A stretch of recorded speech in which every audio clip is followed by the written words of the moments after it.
Hello everyone, ನಾವಿವತ್ತು ಸಿಂಪಲಾಗಿ ಗಂಟಿಲ್ಲದೆ ಮುದ್ದೆ ಹೇಗೆ ಮಾಡೋದು ಅಂತ ನೋಡೋಣ.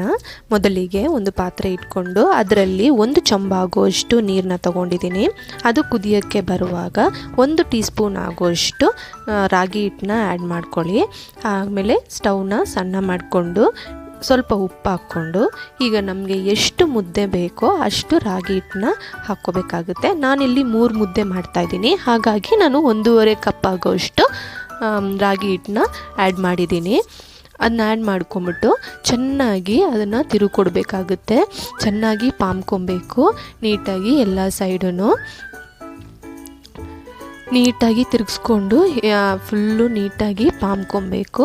ಎಲ್ಲ ಮಿಕ್ಸ್ ಆಗಿದೆ ನೀಟಾಗಿ ಅಂದಮೇಲೆ ಒಂದು ಸ್ವಲ್ಪ ಬಿಸಿ ನೀರು ಪಕ್ಕದಲ್ಲಿ ಯಾವಾಗಲೂ ಇಟ್ಕೊಂಡಿರಬೇಕು. ಅದನ್ನು ಸ್ವಲ್ಪ ಹಾಕಿಬಿಟ್ಟು ನಾವು ಬೇಯೋಕ್ಕೆ ಬಿಟ್ಬಿಡಬೇಕು. ಒಂದು 5 ಇಂದ 7 to 8 ಮಿನಿಟ್ಸ್ ಸಾಕಾಗುತ್ತೆ.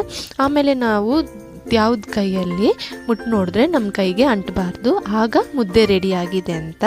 ಈಗ ಇದು ರೆಡಿಯಾಗಿದೆ, ಸೊ ನಾನು ಕೆಳಗಡೆ ಇಟ್ಕೊಂಡು ಚೆನ್ನಾಗಿ ಮತ್ತೆ ತಿರುಗಿಕೊಡ್ತಾ ಇದ್ದೀನಿ.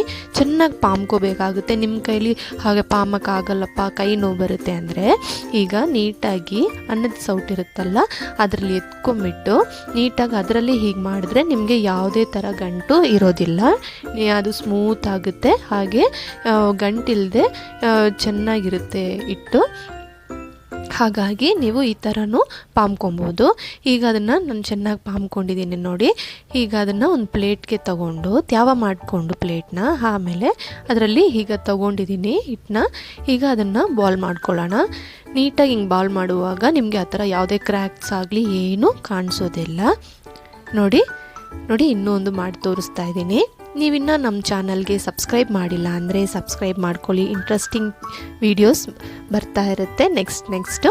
ಹಾಗಾಗಿ ಸಬ್ಸ್ಕ್ರೈಬ್ ಮಾಡಿಕೊಂಡು ನಮ್ಮ ಚಾನಲ್ಗೆ ಸಪೋರ್ಟ್ ಮಾಡಿ. ನೋಡಿ ಕರೆಕ್ಟಾಗಿ ನನಗೆ 3 ಮುದ್ದೆ ಆಯಿತು. ನೋಡಿ ಟೇಸ್ಟಿಯಾದ ಹೆಲ್ತಿಯಾದ ರಾಗಿ ಮುದ್ದೆ ಮನೆಯಲ್ಲೇ ಹೇಗೆ ಮಾಡೋದು ಅಂತ ತೋರಿಸಿದ್ದೀನಿ. ಖಂಡಿತ ಟ್ರೈ ಮಾಡಿ ನೋಡಿ. Thanks for watching.